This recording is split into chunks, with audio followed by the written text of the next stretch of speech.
Hello, fellow peasants. Today I'll be reviewing 2007's Headless Horseman.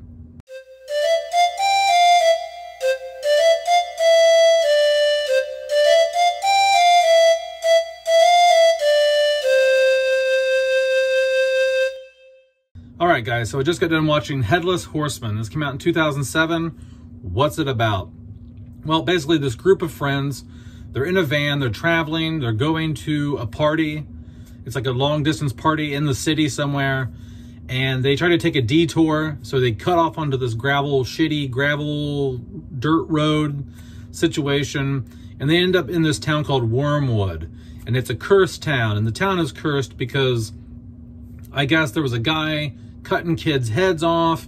A priest took a magical sword and cut the guy's head off and buried the sword underneath the church.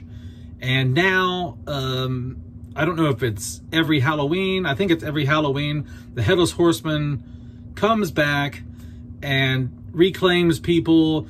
And this group of friends gets caught in the middle of that. So basically, they become the sacrifice for the town, so that the Headless Horseman won't take them all to hell. He has to collect some sort of sacrifice, or else the whole town goes with him to hell.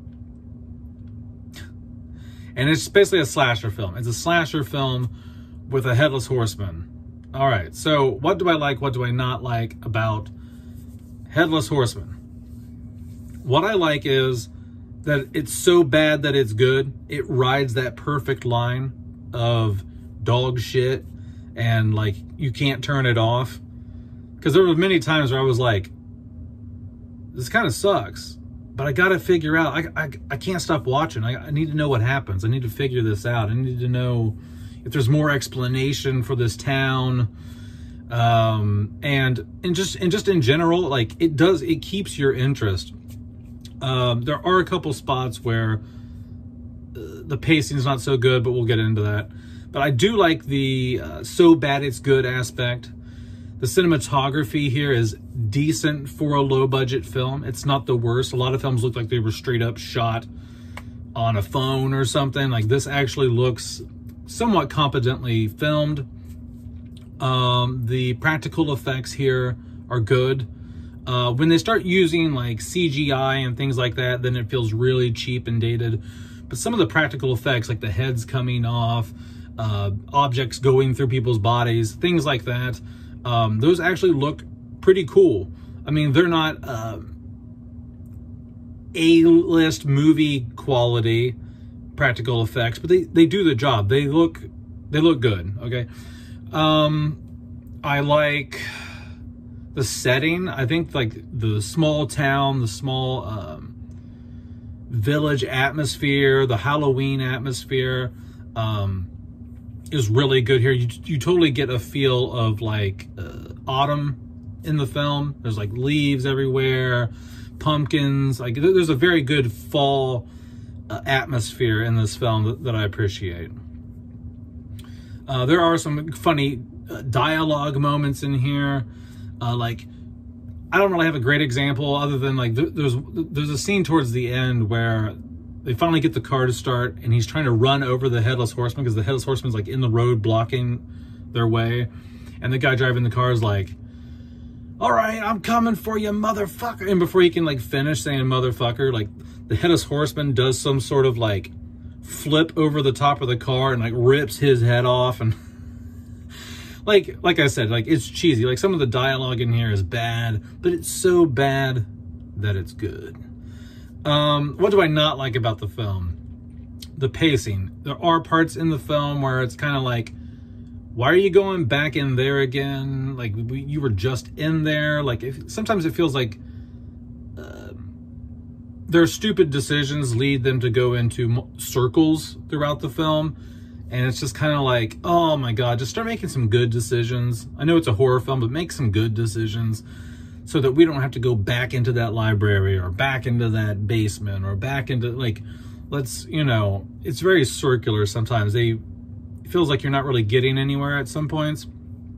And then second is the explanation of what's going on in the town. The explanation is very vague. It's like, Guy was killing people, cutting their heads off. Priest gets sick of it, cuts his head off, hides this magical sword down in the church basement. But then, like, all that makes sense, but then it's also like, well, they don't do a good job of explaining, like, why he came back, how he comes back, why he has to have, why there has to be a sacrifice, like, he has to get all his heads or the whole town goes with him. Doesn't explain why the whole town's fucking inbred. Like, it's very vague. It doesn't really get into a whole lot of detail, and that's a minor nitpick because it's a slasher film about a headless horseman at Halloween time. So I don't need all this documentary level detail for this film, okay? It's just something that I'm just like, I wish I just understood a little bit better, you know? And then the last thing would be, I wish more of this was shot at night. There are night scenes, but there are some great scenes here with the Headless Horseman where it's like, why is this being shot in broad daylight? Why is he chasing them down on horseback and killing them when the sun is out? Like, it's broad daylight, okay?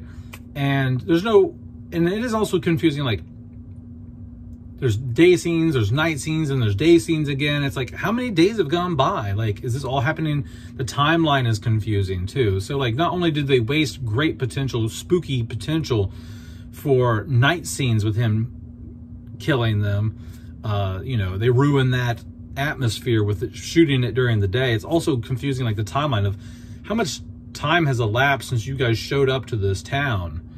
What day is it? How many days, you know, because they, towards the beginning when they get to the town, they're like, oh, it's 5 o'clock. That means you're gonna die, you know, because, like, the Headless Horseman comes out, you know, and it's like, okay, well, it's been 5 o'clock for, like, a long fucking time and the sun's still up, and then it's, I don't know. So it's a fun film to watch. If you got an hour and a half to kill, it's free on Tubi.